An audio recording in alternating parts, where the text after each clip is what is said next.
गुरुवारच्या रात्री अमरावती एसआरपीएफ गट क्रमांक 9च्या वसाहतीत चोरीचा मोठा प्रकार घडला। नवीन 5, 8 आणि 9 क्रमांकाच्या इमारतीमध्ये राहणाऱ्या एसआरपीएफ जवानांच्या क्वार्टरमध्ये अज्ञात चोरट्यांनी धाडसी चोरी केली। या चोऱ्यांमध्ये जवान ईश्वर झाडे आणि पकडे यांच्या घरात सर्वाधिक मुद्देमाल चोरीला गेला। सोने चांदीसह रोख रक्कम चोरट्यांनी लंपास केली। या वसाहतीत एसआरपीएफ जवानांचा दिवस रात्र चोख बंदोबस्त असतो, तरीही चोरटे 12 क्वार्टरमध्ये शिरले। ड्युटीवर गेलेल्या जवानांच्या घराचे कुलूप तोडून चोरी करण्यात आली।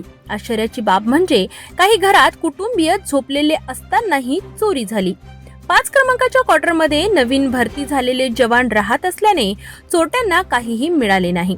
रात्री ड्युटी संपवून परतलेल्या एका जवानाने शेजारचे क्वार्टर उघडे पाहिले।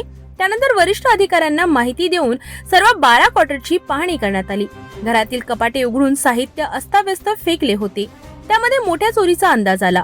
याची माहिती तात्काळ फ्रेजरपुरा पोलिसांना देण्यात आली। त्यानंतर पंचनामा करण्यात आला। पोलीस उपायुक्तांसह वरिष्ठ अधिकारी घटनास्थळी दाखल झाले आणि संपूर्ण प्रकरणाचा तपास सुरू झाला।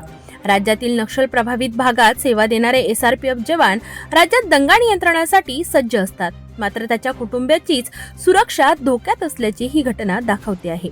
जे नागरिकांचे रक्षण करतात त्यांचेच घर सुरक्षित नाही, हे अत्यंत गंभीर बाब आहे।